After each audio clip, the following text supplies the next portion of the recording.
안녕하십니까. 815TV의 윤정두입니다.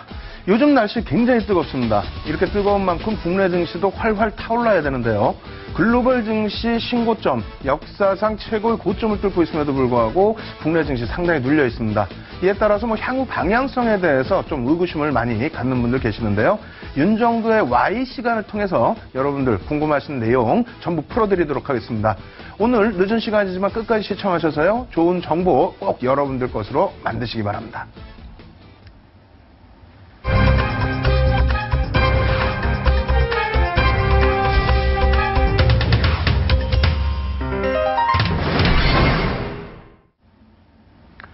예, 총 3가지 파트로 나누어서 진행을 해드리겠습니다. 첫 번째 순서는 시황을 말씀드릴 거고요. 두 번째 순서는 오늘 시장에서 가장 화두가 됐었던 삼성그룹의 지배구조 관련된 내용 말씀드리겠습니다. 그럼 마지막 세 번째는 여러분들 꼭 배우셔야 될 부분들이죠. 기술적 분석에 대해서 이번 주에는 추세 분석 관련된 내용과 그리고 핵심 공략 종목 여러분들께 노출을 해드릴 테니까요. 끝까지 시청하셔서 좋은 종목까지 꼭 얻어가시기 바랍니다. 자, 오늘 시황 부분부터 좀 점검을 해드릴 텐데요. 우리 연휴 기간 동안에 글로벌 증시도 많은 국가가 좀 휴장에 놓여져 있었습니다. 그렇기 때문에 전체적으로 분석하기 이렇게 까다롭지는 않았습니다만 다만 글로벌 시장에서 특히 미국 쪽에서의 금리 부분, 이 부분이 굉장히 크게 부각이 됐다라는 것 강조를 드리겠고요. 그리고 이 금리 부각에 따른 국내 증시의 흐름 또한 글로벌 증시의 흐름이 어떻게 전개될지도 확인해 보도록 하겠습니다. 먼저 화면을 보면서 설명드려 보도록 하겠습니다. 준비된 화면 놓고 보시게 되면요. 금리 부분에 대한 차트입니다. 미국 기준금리 동향인데 사실상 먼 거리를 갖고 오지 못하고 좀 제한적인 범위에서 갖고 왔어요. 2008년 12월 16일 이후에 0.25% 동결된 이후에 지금까지 미국 금리는 동결된 상태입니다. 이러한 의미 대부분의 글로벌 증시가 마찬가지예요. 글로벌 국가에서 영국도 마찬가지로 동결 상태에서 미국과 같이 금리를 인상하겠다 하는 쪽이 되겠고요. 나머지 유로존 같은 경우 추가적인 금리나 그리고 일본도 지금 금리가 멈춰진 상태입니다만 상하이 같은 경우, 중국 같은 경우에는 추가적인 지준율이나 금리 인하를 계속해서 단행하고 있는 상황입니다. 어찌됐건 미국 쪽에서의 이러한 금리 동결 이후에 지금 7년 만에 금리가 인상될 것이 확 실시되고 있죠. 이 부분이 6월 달은 아닙니다만 9월 정도나 혹은 올해 이내에 미국 금리를 인상하겠다. 그러한 내용을 바탕으로 해서 어떤 부분이 연출되고 있죠?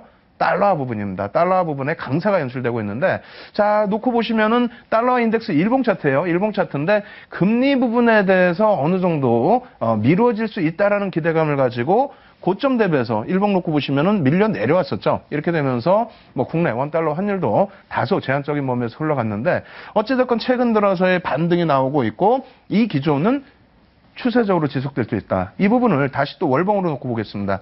달러 인덱스 월봉 차트인데 자세히 놓고 보셔야 될 부분은 여기에요. 이 왼쪽에서 쭉 놓고 보시면 2003년의 1월부터의 흐름이기 때문에 2003년 1월 달에 달러 인덱스의 위치가 어느 정도였는지 그것도 확인하셔야겠죠. 굉장히 높은 위치에 있었습니다. 다시 얘기해서 달러와의 강세 기조가 2003년도에 있었고 지금 기준에서도 2003년 수준까지 달러와 강세가 연동돼 있다. 그렇다면은 우리나라 같은 경우는 어떻게 돼 있죠? 수출주들의 환율 영향이 굉장히 민감한 그런 국가입니다. 그래서 전체 GDP의 70% 이상이 수출주에서 형성되기 때문에 이 환율 부분, 달러와 인덱스의 추이라든가 원달러 환율, 또 원엔 환율에 대해서 우리가 꾸준하게 관찰을 해야 된다. 이렇게 말씀드리겠고요. 자, 원달러 환율 일봉 차트입니다. 원달러 환율 일봉 차트에서 체크하셔야 될 부분은 여기가 되겠죠. 이 부분이 어느 정도 위치가 되냐면 올해 3월 달에 기준이 됩니다. 삼성전자가 희한하게 3월 19일 이후에 움직임 폭이 제한적이었어요. 바닥 대비해서 굉장히 가파른 상승이 나오긴 했습니다만 그 바닥이라는 부분이 대략적으로 여기입니다. 환율 자체가 10월부터 해서 가파른 상승 랠리가 이어졌었죠. 그렇게 해서 삼성전자가 가파른 상승세, 40%에 달하는 상승세가 나왔는데 3월 달부터 해서 삼성전자 자체가 눌려버렸습니다. 그리고 시장은 올라가는데 오히려 삼성전자는 마이너스가 나왔죠. 그러한 부분이 환율에도 일정 범위의 영향력이 있다라고 말씀을 드립니다. 따라서 환율 부분이 재차 다시 오늘 기준의 원달러 환율이 1,100원을 넘어졌어요. 그렇게 된다면 시장 대비해서 오늘 IT주들이 조금 강세를 띄었습니다만 이러한 수혜주들도 역시 눈여겨보셔야 되겠고요. 월봉 기준에서 또 어떤 흐름이 연출되는지도 한번 보셔야 되겠습니다. 월봉 차트 보여드릴 텐데요. 월봉 차트 놓고 보시게 되면은 일단은 2003년도의 기준입니다. 2003년부터 2004년까지 1140원대 위쪽에서의 환율이 잘 형성이 됐었어요. 그렇게 되면서 나중에 보여드리겠습니다만 수출주, 뭐 전기전자 업종 플러스 자동차주까지 어마어마한 상승 랠리가 나왔었다라는 거고요.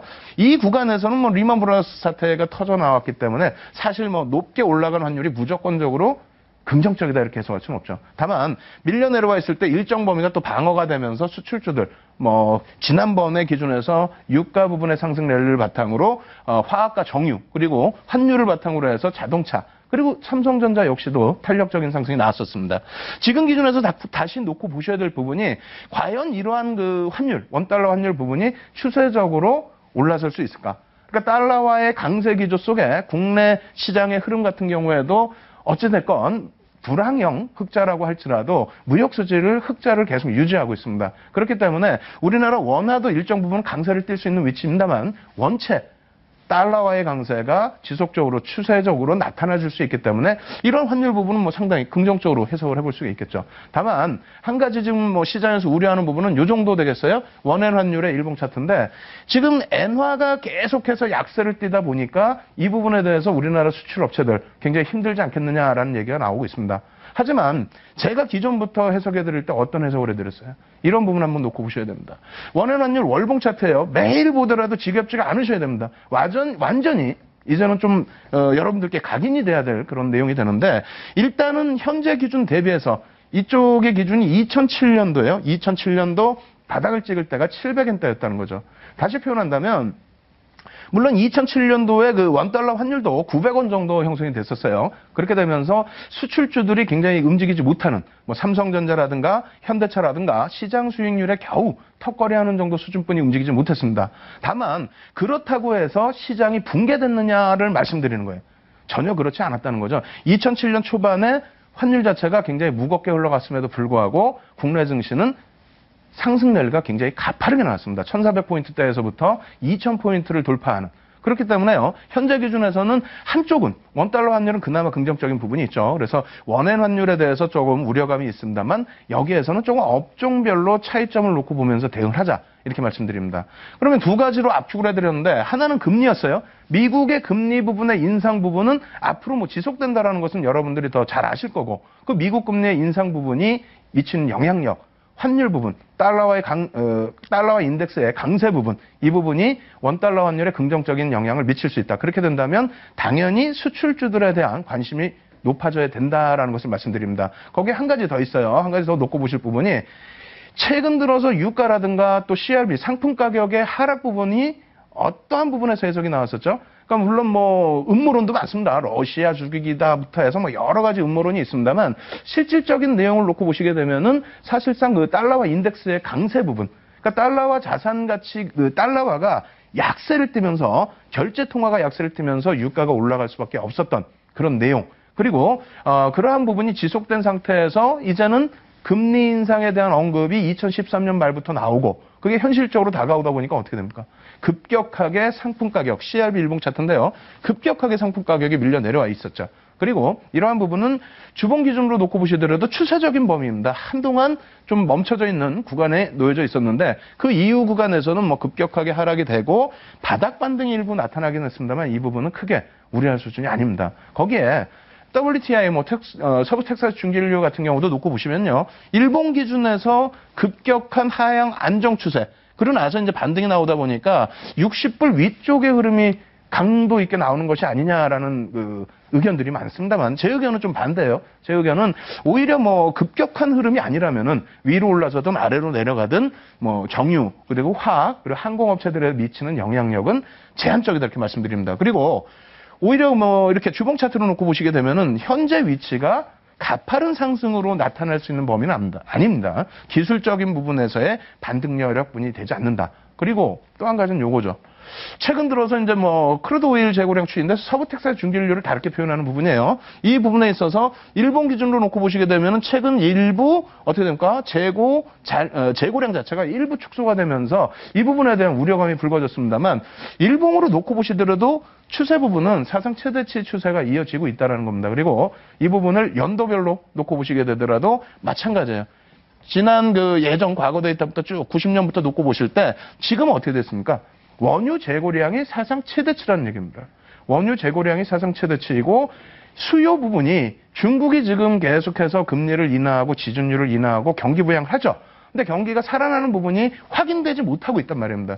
그렇게 놓고 따졌을 때는 현재 기준에서의 원자재 가격의 상승, 또 유가 부분의 급격한 상승 부분은 제한적일 것이다라는 의견이 조금 더 많이 있습니다. 거기에 다음 달부터 해서 6월부터 해서 이란의 수출 물량 제재 부분이 풀리고요. 그리고 산유국들의 증산 부분도 계속 논의가 되고 있는 상태이기 때문에 유가 부분에 대해서 너무 민감하게, 그러니까 유가가 급등이 나온다, 급락이 나온다 이 정도 수준만 아니라면은 항공이나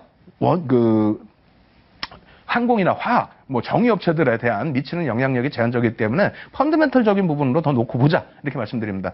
다시 한번 정리를 쭉 해드리면요. 금리 부분 말씀드렸고요. 금리 인상 부분은 추세적인 부분이다. 그 부분을 받아들여야 된다. 두 번째는 금리 인상과 함께 달러와 인덱스의 강세, 이 부분이 원달러 환율에 오히려 긍정적인 영향을 미친다. 세 번째로는 상품 가격의 하향 안정 추세가 나온다. 그럼 상품 가격이 하향 안정 추세일 때 수혜를 받는 그런 업종을 놓고 보셔야 됩니다. 마지막으로 요거 한번 비교를 해드릴게요. 이것도 예전에 분명하게 갖고 나왔던 내용이고 이 부분에 한 가지만 더 업데이트를 시켰습니다. 그냥 이렇게 보여드리다 보니까 올라오면 얼마나 올라왔느냐 이렇게 생각하실 수가 있는데 정확히 보시면은 그 차트 기준에서는 2004년 8월부터 2007년 11월까지 기준입니다만 실질적으로 미국의 금리 인상을 하던 시점이 2004년 6월부터 2006년 상반기 6월달까지입니다. 근데 그게 왜 중요하냐면 지금처럼 그때 당시에도 힘들었었단 말입니다. IT 거품이 붕괴가 되고 9.11 테러가 나오면서 엄청난 금리 인하를 단행했었죠. 그 부분에 대해서 금리 인상하던 시점에 미국은 어떻게 됐습니까? 앞전의 상승 랠리 대비해서 선반영 측면이 있었기 때문에 다우지수는 횡보. 근데 S&P 500 지수와 나스닥은 특히 나스닥의 경우는 반등이 강하게 나왔고요. 유로 증시 같은 경우에도 가파른 상승이 나왔습니다. 국내 증시 이렇게 놓고 보면은 별로 못 오른 것 같지만은 실질적으로는 코스피 지수 2004년 8월 저점 713포인트 대비해서 2006년 6월 고점이 1464포인트입니다. 다시 표현한다면은 105% 상승.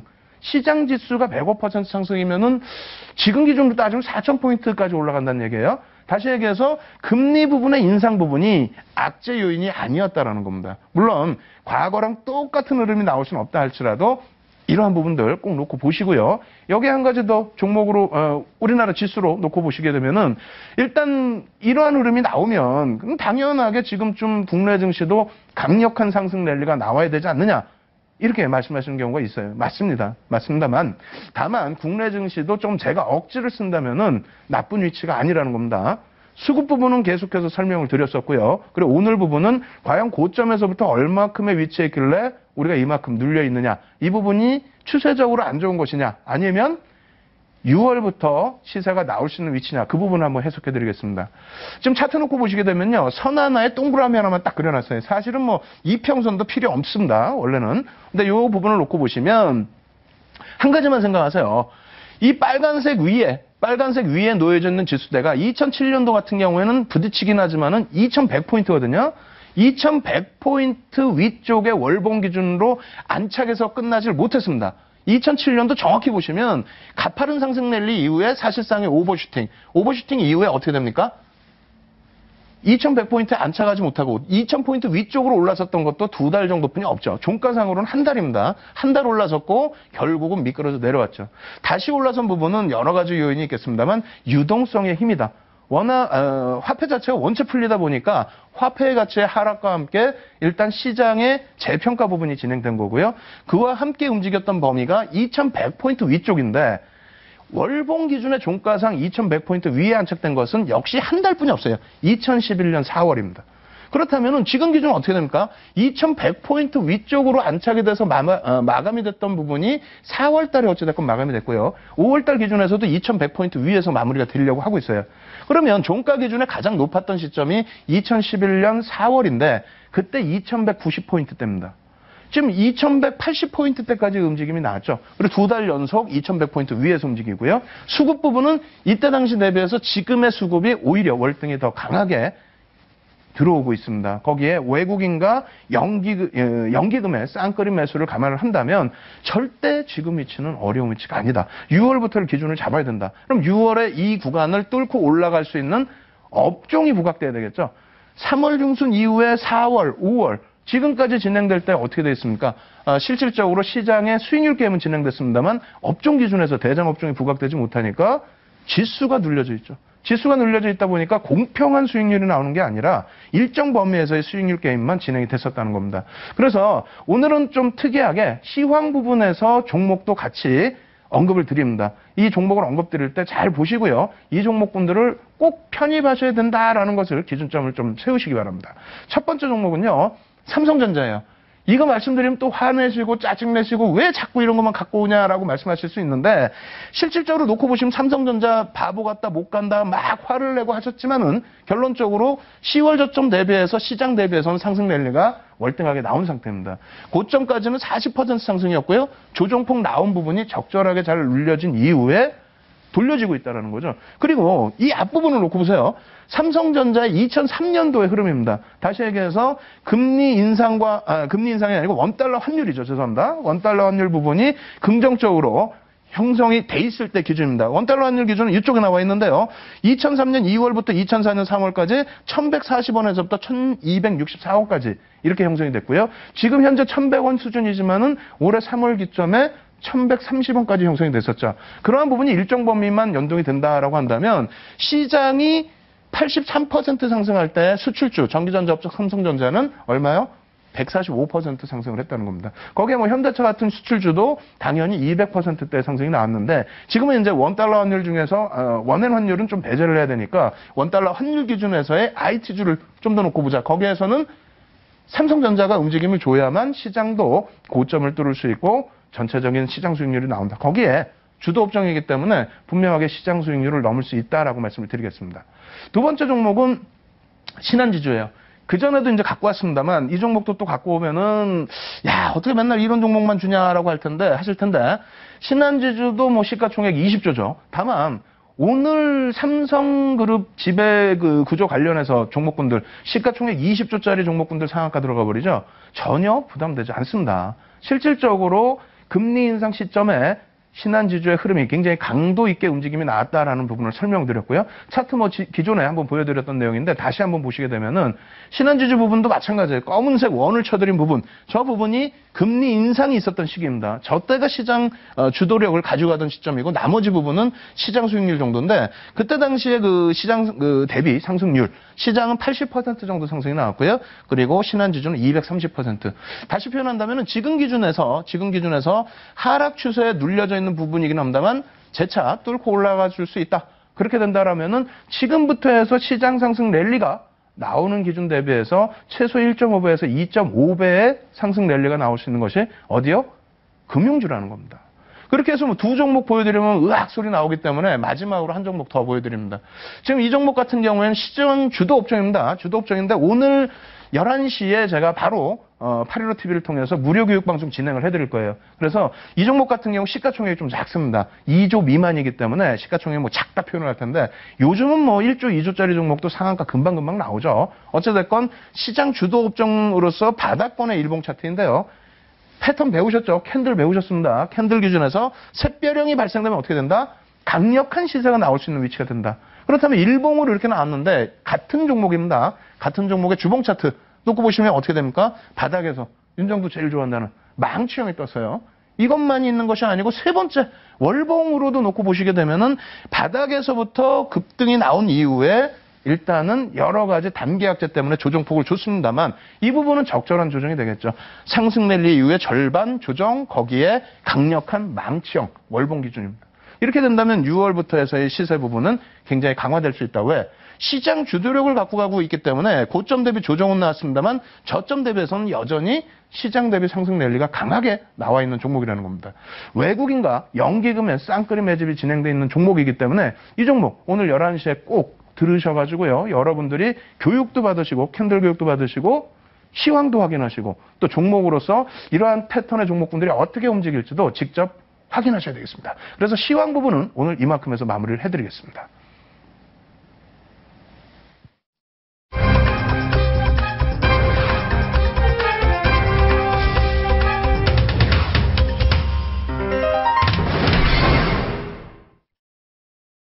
예, 두 번째 시간에도 오늘도 마찬가지로 뭐 노출됐던 종목이긴 합니다만 두 번째 시간도 종목을 노출을 해드릴 거예요. 물론 뭐 세 번째 시간에는 아무래도 추세에 대한 공부를 첫 시간 공부를 하는 거기 때문에 굉장히 또 강한 종목 언급을 드릴 텐데 두 번째 시간에도 종목 노출되니까 끝까지 뭐 조심은 안 됩니다. 굉장히 중요한 내용들이니까 시청 잘 하셔가지고 여러분들 종목으로 꼭 만드시기 바랍니다. 일단 오늘 뭐 상당히 난리가 아니었죠. 삼성그룹에 대한 지배구조에 대한 개선. 이 부분에 대해서 설명을 한번 드려보도록 하겠습니다. 좀 빨리 진행해 드릴 거예요. 텍스트 내용이 있고 앞부분 시황이 좀 길었기 때문에 빠르게 진행을 해 드릴 텐데 지주회사 부분은 여러분들이 뭐 포털 사이트 검색을 하셔도 자세히 나올 겁니다. 요즘은 뭐 정보가 워낙 흔하다 보니까 여러분들이 중요한 내용은 다시 검색을 해서 또 한번 찾아보시도록 하고요. 두 번째로 뭐 지주회사의 제한 의무 같은 경우 좀 받으셔야 될 부분인데 지주회사는 부채 비율을 200% 미만으로 유지해야 되고 또 자회사 지분을 40% 상장사 같은 경우는 20% 이상 보유를 해야 됩니다. 그리고 손자회사에 대한 규정 또 100% 지분을 갖고 있어야 되는 그런 규정도 있죠. 이 부분 때문에 이제 그 두산그룹 같은 경우에는 이러한 부분을 또 우리는 유지하기 좀 어려울 것 같다. 지금 그룹을 조금 더 개선시키는 부분이 나올 것 같다라고 해서 지배회사 구조를 탈피를 했습니다. 그러니까 예전부터 해서 지배구조의 투명성을 확보하기 위해서 IMF 이후에 외국계 자본이 우리나라 시장에 요청했던 부분이 그거였죠. 지주회사 체제로 전환을 해라. 기업의 경영권의 투명성을 보여달라. 이런 부분을 요청을 했는데 그로부터 해서 이제 뭐 여러분들 잘 아시다시피 그룹 자체가 조금씩 분할이 되고 그렇게 되면서 지주회사 체제가 되고 조금 더 깔끔한 모습으로 시장에 나와주게 되면서 그러면서 국내 증시도 한 단계 업그레이드 됐다 이렇게 놓고 보셔도 되겠습니다. 일단 삼성그룹 같은 경우에는 이제 뭐 부채 비율이 별로 없는 그러한 그 그룹이기 때문에 지금까지 지주회사 전환 부분에 대해서 좀 여유로움이 있었는데요. 어찌됐건 지금은 지배구조에 관련된 내용으로 변화가 되고 있는 그런 모습입니다. 추가적인 내용, 뭐 지주회사 관련된 내용에 뭐 이러한 종류가 있다라는 거 알아두시면 좋을 것 같고요. 그다음에 삼성물산과 제일모직의 합병 발표가 오늘 발표가 됐죠. 그렇게 되면서 9시 반에 이제 그 동시효과가 늦게 출발이 됐고 삼성물산은 뭐 상한가로 바로 직행을 했다가 상한가에서 거래가 계속 터져 나오는 그런 흐름이 연출이 됐는데 어찌됐건 간에 이러한 그 기존 연결 순환고리를 좀 더 짧게 했다라는 부분에 대한 의미가 있습니다. 그리고 삼성물산의 그 대주주 이재용 부회장이신데 이분이 23%의 지분에서 합병 이후에는 16.5%로 줄어들어요. 다만 제일모직이 또 갖고 있는 그러한 그 계열사 지분들이 있죠. 삼성 생명에 대한 지분이라든가 또 삼성생명이 갖고 있는 삼성전자의 지분이라든가 이런 그 내용 때문에 지배구조가 좀 단순화되고 경영권을 장악할 수 있다. 그래서 굳이 지주사로 전환을 안 하더라도 지주사 전환 비용 굉장히 비용이 많이 들거든요. 그러한 부분에 전환을 하지 않더라도 그룹을 장악할 수 있기 때문에 이러한 부분으로 지주사 전환 대신에 진행을 한 것 같습니다. 그리고 이러한 부분은 뭐 저보다도 더 유능하신 분들이 또 설명 많이 해놨으니까 이 부분도 좀 검색을 하셔서 놓고 보시도록 하고요. 그리고 이제 삼성전자 부분이죠. 이 부분이 좀 중요한데 어찌됐건 간에 삼성전자의 지배력을 크게 가지고 갈 수 있어야 됩니다. 그런데 삼성전자의 지분 구조 이렇게 놓고 보시게 되면은 뭐 이런 식으로 형성이 되어 있습니다. 여기서 눈에 띄는 부분이 삼성생명과 삼성물산이 되겠고요. 그리고 이 부분도 좀 놓고 보셔야 됩니다. 이재용 부회장의 삼성전자에 대한 지배력과 삼성생명에 대한 지배력인데 이 두 가지가 왜 중요하냐면 어찌됐건 삼성전자의 지배력을 가지고 가는 거하고 그리고 삼성생명의 지배력을 가져가야 한다는 부분입니다. 삼성생명이 모든 금융 계열사들을 장악하고 있기 때문인데요. 이 부분이 삼성생명이 또 삼성전자까지의 지분 7%대 지분까지 가지고 있는 거죠. 어찌됐건 지금 현재로서도 지배력은 가지고 있습니다. 지금 현재로서도 이재용 부회장이 이제 삼성전자 지분 적지만은 삼성물산 지분이 많게 되면서 삼성물산이 삼성전자 4% 갖고 있고 또 제일모직과의 합병을 통해서 제일모직이 갖고 있는 제일생명의 지분 19.3%, 또 삼성생명이 갖고 있는 삼성전자의 지분 뭐 이런 내용인데 이렇게 말씀드리면 벌써 또 지루해 주실 겁니다. 어쨌든 이러한 내용들이 계속 이제 순환성으로 되고 있고 중요한 부분은 제일모직과 삼성물산의 합병은 일단은 이제 노출이 된 겁니다. 거기에 오늘 같은 경우에 사실상 아무래도 쇼커버링 물량이 유입이 된 것 같아요. 그래서 이제 상한가까지 진입이 된 것으로 보여지는데 향후 추세에 대해서는 솔직히 저도 뭐라고 장담을 못 드리겠습니다. 좀 너무 가파른 변동성이 나오는 것도 시장에 뭐 그다지 긍정적이지만은 않다라는 설명을 드리는 거고, 더 중요한 부분은 앞으로 지배구조 개선 부분에 대해서 어떤 종목이 어떻게 움직일지를 예상해 보는 게 더 중요하겠죠. 그래서 추가적인 부분 좀 더 놓고 보여드릴 텐데, 일단은 삼성 SDS도 오늘 크게 움직였어요. 그런데 삼성전자의 지배력을 가지기 위해서는 삼성 SDS와의 합병설이 좀 불거지고 있습니다. 그 부분도 여러분들이 염두를 내두시고, 오늘의 가장 큰 기준점은 삼성생명입니다. 지난주에도 삼성생명, 지지난주에도 삼성생명 말씀드렸어요. 또 금리 관련해서도 삼성생명 보셔야 되는데, 금융지주회사로서의 전환 가능성이 또 부각이 되고 있습니다. 그래서 삼성생명에 대해서 전체적인 금융계열사의 지배력을 강화하려면은 실질적인 삼성생명의 그 지분도 가지고 있어야 되겠죠.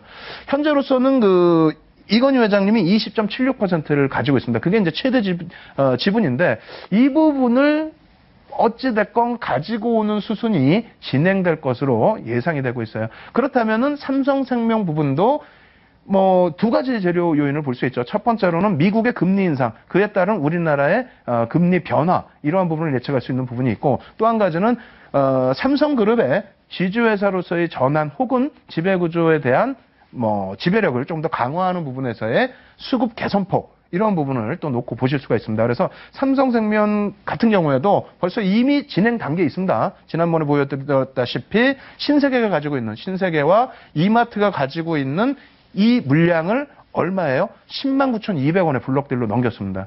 지금 오늘 종가가 11만 원대 후반인데, 이렇게 된다면 현재 할인된 가격 대비해서 주가 자체가 그렇게 크게 부담스럽지 않다라는 거 하고요. 이 물량을 대부분 다 외국계와 국내 투자자가 가지고 갔다라는 거, 단기간에 물량이 쏟아지지는 절대 않는다는 거, 이러한 부분을 염두를 꼭 해두셔야 됩니다. 삼성생명 지배구조 있는데, 이 부분은 현대증권하고 금감원에서 자료 제공한 부분인데요. 이 복잡한 내용들은 다 기억에서 좀 지우십시오.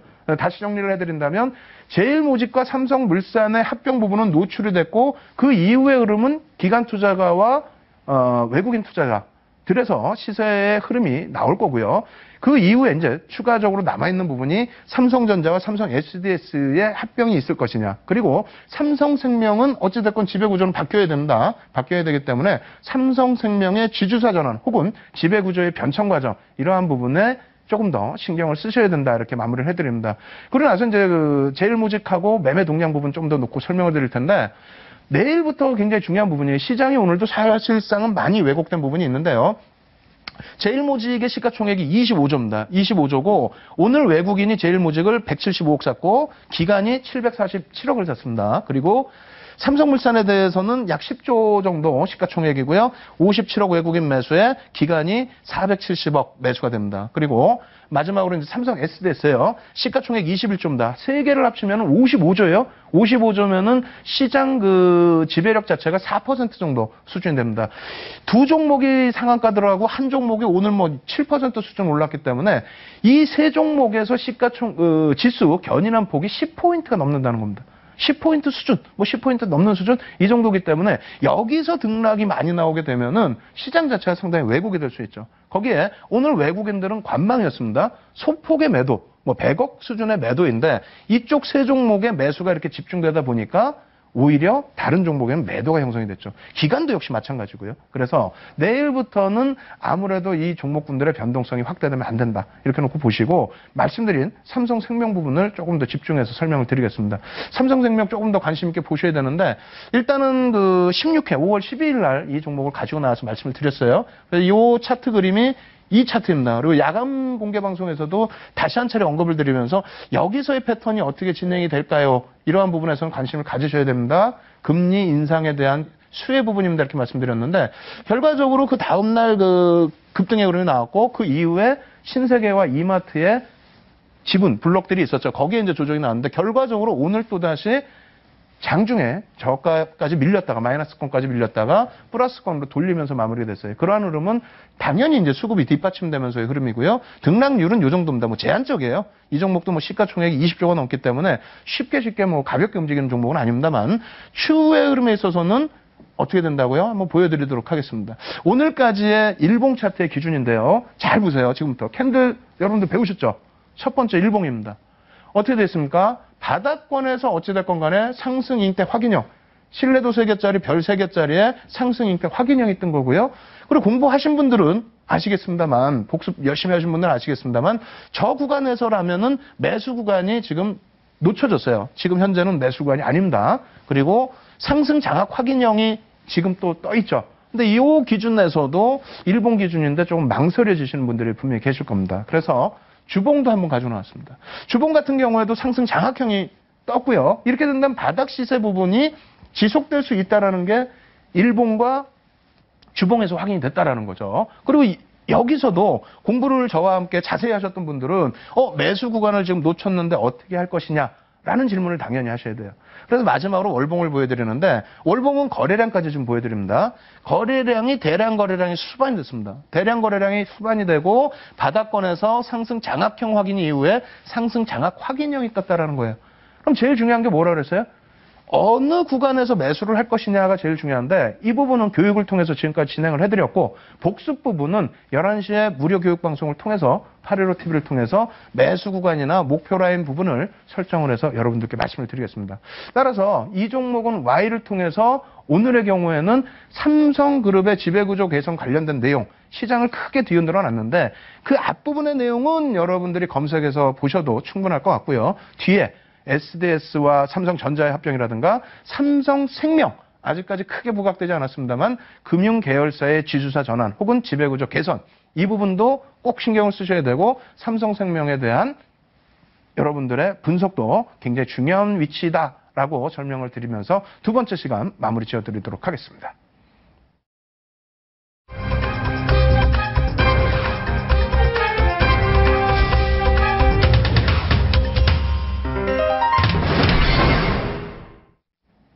자, 세 번째 시간입니다. 세 번째 시간은 매번 진행해드렸던 것이 여러분들의 기술적 분석에 도움을 일부 드리고자 하는 교육 방송을 진행해드리는데 오늘은 어떤 부분을 갖고 나올까 고민을 하다가 추세 분석을 가지고 나와봤습니다.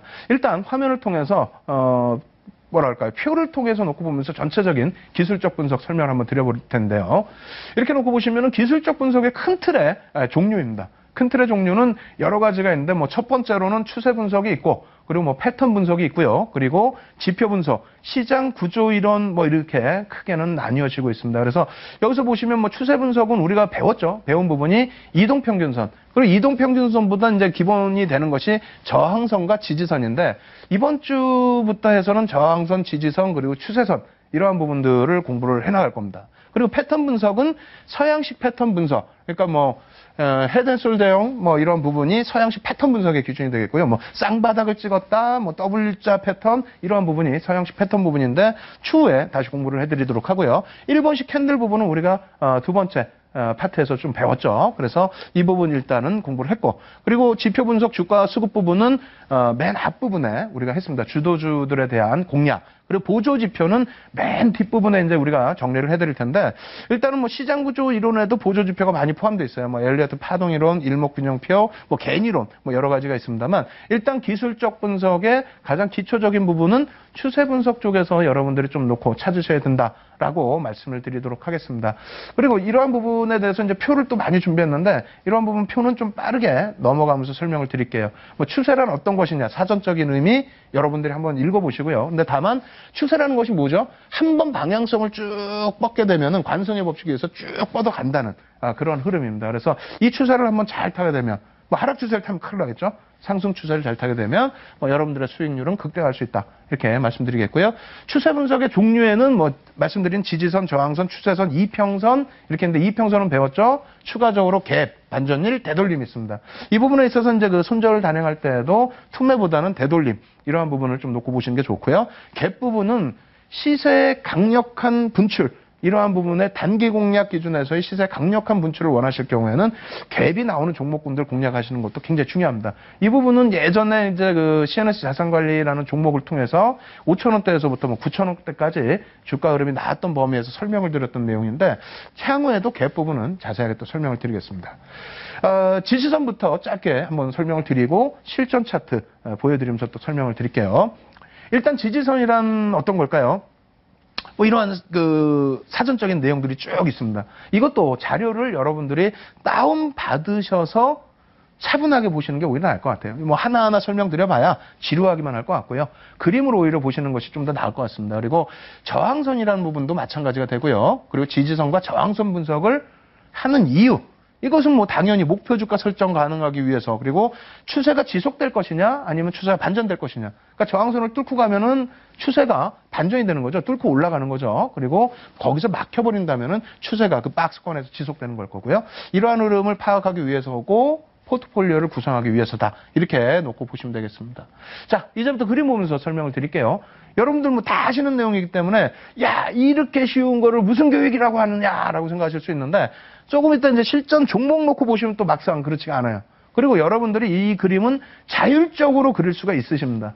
뭐 이러한 부분에 있어서 뭐 이렇게 수평으로 그려서 박스권을 그리셔도 되고 혹은 추세 라인으로 해서 대각선으로 놓고 그리셔도 됩니다.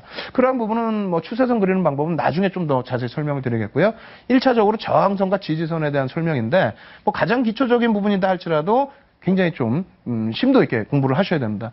일단 첫 번째 부분의 저항선, 맨 위의 저항선은 우리가 사실상 이것이 저항선이다라고 인식하는 것은 꺾여 내려온 이후의 저항선을 확인할 수가 있는 거고요. 이 부분의 지지선도 마찬가지입니다. 돌려지고 난 이후의 지지선이라는 것을 확인할 수 있죠. 다시 얘기해서 여기가 다시 한번 저항선이라고 표시되어 있습니다만 이 부분도 첫 번째 형성된 저항선은 우리가 알 수가 없습니다. 두 번째 저항선부터 앞전에 여기서 막혀 있었기 때문에 여기서 다시 한 차례 막힐 수 있겠구나. 이 부분은 우리가 좀 주의를 하자. 여기서 거래량이 펑 터지거나 공격적인 매수에 의해서 돌려지지 않으면은 이 저항선 부분에서 다시 꺾일 가능성을 염두를 하자는 그런 얘기고요. 첫 번째 지지 라인은 말씀드린 것처럼 돌려져야만 할 수 있다고 그랬죠. 그렇기 때문에 두 번째 지지 라인을 통해서만 여기가 지지가 될 수 있겠구나라는 것을 계산을 할 수 있다라는 겁니다. 그래서 그냥 이렇게 놓고 보시면은 그냥 간단하게 여기 저항이고 여기 지지고 이렇게 생각하실 수 있는데 실질적으로 내 자산을 지키시는 거기 때문에 공부하실 때는 좀 더 명확하게 공부를 하셔야 되는 게 맞다라고 설명을 드립니다. 그리고 이러한 그 패턴 부분이 다시 이러한 그림으로 또 놓고 볼 수가 있겠죠. 뭐 선 차트의 개념으로 놓고 보실 수가 있는데 앞서 말씀드린 개념하고 똑같습니다. 그래서 파란 색깔이 저항선이고 빨간 색깔이 뭐 지지선 뭐 이런 개념으로 좀 해놨는데요. 놓고 보시게 되면은 어떻게 되어 있습니까? 첫 번째 부딪히는 공간에는 동그라미를 안 쳐드렸어요. 왜 그러냐면 여기가 처음부터 부딪혔는데 이게 저항인지 아닌지 어떻게 하나요? 깨져 내려갈 때 이제 저항선의 기준이 되겠죠. 그리고 저항 그리고 여기도 지지가 아닙니다. 저 밑에서 뭐 주가가 여기서부터 출발한 게 아니라 이 위에 밑에서부터 출발했을 수도 있기 때문에 여기가 지지라인 되는 게 아니라 여기서부터 지지라인이 되는 겁니다. 그래서 지지라인, 저항, 이 저항선을 뚫고 가느냐 안 뚫고 가느냐에 따라서 차익 실현 여부 그리고 차익 실현을 만약에 중단 라인 이상에서 했을 때에는 재편입 여부를 고민을 해봐야 되는 거겠죠. 그래서 이 부분에 대한 실전 전략 부분은 향후에 말씀드릴 거예요. 뭐 대략적으로 예를 든다면 박스권에 형성되어 있는 추세라든가 추세 부분에 뭐 대각선 추세 부분에 형성되어 있는 범위를 돌파했을 때에 그럼 이것을 돌파로 인정을 할 것이냐 아니면 다시 이 정도에서 꺾여 내려올 것이냐의 기준은 나중에 자세히 설명을 드리겠습니다만 간단하게 미리 설명드린다면은 제 기준에서는 뭐 적어두셔도 이건 상관없습니다. 3거래일에서 5거래일 이상 저항선 위쪽에 형성이 되거나 혹은 3에서 5% 이상의 추가적인 상승 탄력이 나왔을 경우에는 그렇다면은 새로운 추세가 형성이 됐다. 이렇게 이해하시더라도 크게 무리가 없다라고 말씀을 드리겠습니다. 그리고 향후 뭐 추세 배우실 때는 여러 가지 패턴들에 대해서 많이 배울 거예요. 추세 부분의 변형이라든가 새로운 추세의 형성이라든가 그러한 부분을 놓고 공부를 하시게 되면은 당연히 종목 선택하실 때 굉장히 큰 도움이 되시겠죠. 자. 실제 종목을 놓고 보면서 설명드리겠습니다. 롯데케미칼의 일봉 차트예요. 지금은 저항과 지지를 놓고 배우기 때문에 뭐 이렇게 옆으로 횡보되는 그러한 그 흐름만을 가지고 나왔습니다만 이러한 부분도 나중에 이제 그 추가적으로 배우실 부분이 대각선적인 부분 뭐 이러한 부분에서의 추세 그리고 하락 추세 이러한 부분으로 이제 연동을 시켜서 놓고 보실 수가 있겠고요.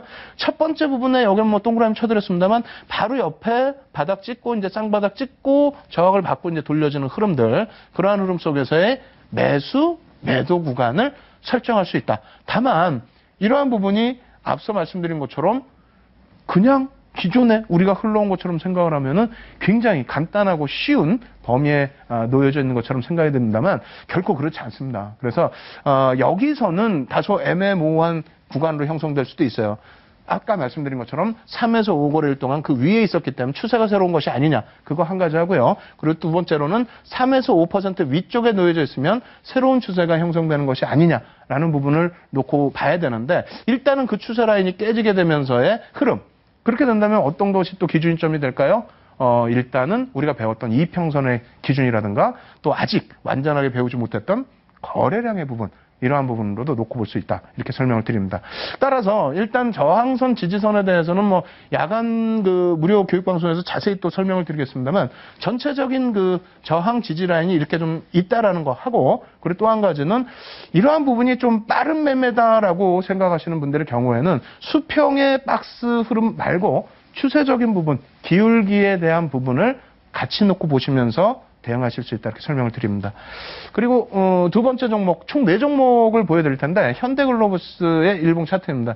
이 부분도 역시 마찬가지예요. 사실상은 전체적인 추세 라인으로 놓고 본다면은 굳이 저항과 지지 라인을 매수 매도를 굳이 꼭 크게 반복하실 필요 없습니다. 왜냐하면 대형주 기준에서는 어차피 이러한 부분에 있어서의 그 등락폭 자체가 상당히 제한적입니다. 제한적인 등락폭에서 매매를 너무 하시다가 그러다가 뭐 순간적으로 매매 타이밍을 놓치시게 되면은 종목 편입 자체가 놓쳐지게 되죠. 다시 예를 들어서 이렇게 뭐 뚫고 올라가는 흐름에서 한번 매매 타이밍을 놓치시게 되면은 그 이후에 매매가 어려워질 수가 있습니다. 그래서 향후에 배울 대각선적인 기울기에 대한 추세 부분, 이러한 추세 부분에 대해서 같이 염두를 하시면서 대응을 하시는 것이 맞다. 라고 말씀을 드리고요. 두 종목 더 보여드릴게요. 두 종목 보여드릴 텐데 KTNG 일봉 차트입니다. 그래서 KTNG 같은 경우가 이제 앞서 말씀드린 것처럼의 기준이 될 수가 있죠. 그래서 횡보될 때 기준에서의 매수 매도 공략은 뭐 충분히 이해를 할 수 있습니다만 여기에서 상향될 때는 지금은 저항선과 지지 라인을 설명하기 위해서 옆으로의 그림을 그려드렸어요. 근데 향후에서는 추세 부분에서의 대각선 뭐 이런 기준에서의 흐름으로 여러분들이 기준점을 설정하셔서 대응하시면 수익률이 좀 극대화될 수 있다. 그러니까 오늘은 추세 분석의 기초적인 부분, 저항선과 지지 라인을 배우면서 이러한 그 전체적인 패턴을 이해해 나간다.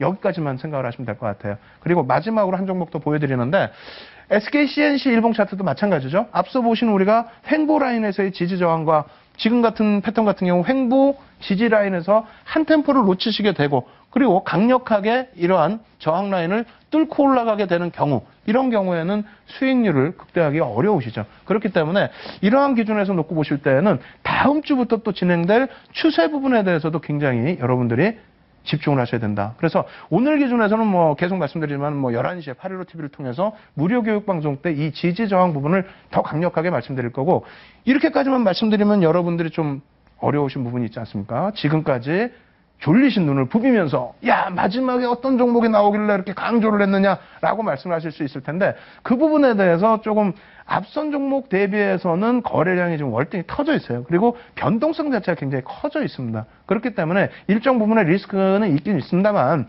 시장에서 가장 부각되고 있는 그룹주고 시장에서 가장 부각되고 있는 업종이고 그리고 시장에서 가장 거래량이 터져 있는 종목이기 때문에 시가총액은 뭐 3조 원대이긴 합니다만 등락폭이 상당합니다. 그래서 이 종목 지금 노출을 해드리면서 설명을 드릴 텐데 오늘 배운 지지 저항 라인의 중요성 놓고 보시게 되면 이 종목은 앞으로 갈 자리가 상당히 많겠구나라고 생각하시면 될 것 같아요. 자, 화면 놓고 보면서 설명을 드려보도록 하겠습니다. 이렇게 놓고 보시면은 초기 저항 돌파 시장 주도주 이렇게 해서 말씀을 드리고 있는데요. 일단 거래량 부분 놓고 보시면요. 바닥권에서 거래량이 상당 부분 죽어 있었죠. 그러던 거래량이 여기에서 노란색 그 박스를 쳐드린 부분에서 거래량이 상당히 수반이 되면서 주요 저항 라인을 지금 뚫고 올라서고 있다라는 겁니다. 그래서 앞전에 쭉 흘러내려올 때 바닥권 부분 지지 라인이 계속 뭐 이탈이 되고 내려왔었죠. 이탈되고 내려오고 이탈되고 내려오고 이탈되고 내려온 이후에 여기서 잠깐 기술적 반등 나왔다가 재차 지지 라인 이탈되면서 내려온 상태에서 거래량이 뭐 한동안 많이 죽어 있었어요. 그리고 최근에 이제 그 반등을 모색할 때 거래량이 일부 실려 있었습니다만 완벽하게 요 구간을 돌려 세울 때 여기죠. 요 거래 그 저항 라인을 완벽하게 뚫고 올라갈 때 꼬리가 달리긴 했습니다만 그 다음 달에 추가적인 거래량 그리고 거래량 실리면서 어떻게 됩니까? 지금 상당히 강력한 저항선 돌파가 거래량 수반과 함께 이루어지고 있다는 겁니다. 지금의 거래량이라면요, 당연히 이 앞전, 직전 고점의 저항 라인도 뚫을 수 있다라고 보고요. 그리고 그 위에 여기까지의 범위로 넓게 놓고 본다면은 뭐 지금 주가 대비해서 상승률 자체가 굉장히 가파라집니다. 뭐 상승률 자체가 뭐 상상 이외의 상승률이 나올 수가 있는데 그만큼 시장에서는 그룹 자체적인 부분, 그룹에서 온갖 역량을 다 쏟아붓고 있습니다.